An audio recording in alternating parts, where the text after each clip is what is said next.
রেস্টুরেন্টে এসে সবার সামনে জিয়াকে উচিত শিক্ষা দিয়ে রাহুলের সম্মান বাঁচালো রাহি। হ্যাঁ বন্ধুরা, আমরা এমনটাই দেখতে পাবো শুধু তোমারই জন্য ধারাবাহিকের আগামী পর্বগুলোতে। রাহির খুব কষ্ট হয় রাহুলের জন্য।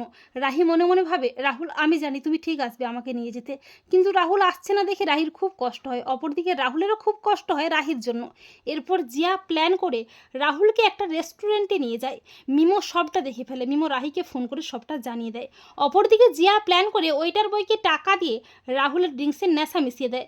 রাহুলের নেশা হয়ে যায়। রাহুল নেশার ঘরে সব জায়গায় রাহিকেই দেখতে পায়। আর জিয়া রাহুলকে আরও ড্রিঙ্ক করাতে থাকে।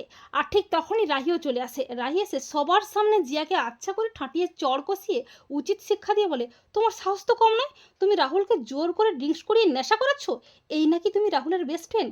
এই বলে রাহি জিয়াকে উচিত শিক্ষা দিয়ে বলে, যেমনভাবে শয়তান ভিক্টরকে জেলে পাঠিয়েছি, ঠিক তেমনভাবে তোমার সমস্ত কুকীর্তির প্রমাণ জোগাড় করে তোমাকেও জেলে পাঠাবো জিয়া।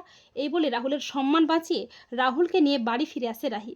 তো বন্ধুরা, এমনটা যদি দেখানো হয় তোমাদের কেমন লাগবে কমেন্ট করে এক্ষুনি জানিয়ে দাও তোমাদের মতামতটি।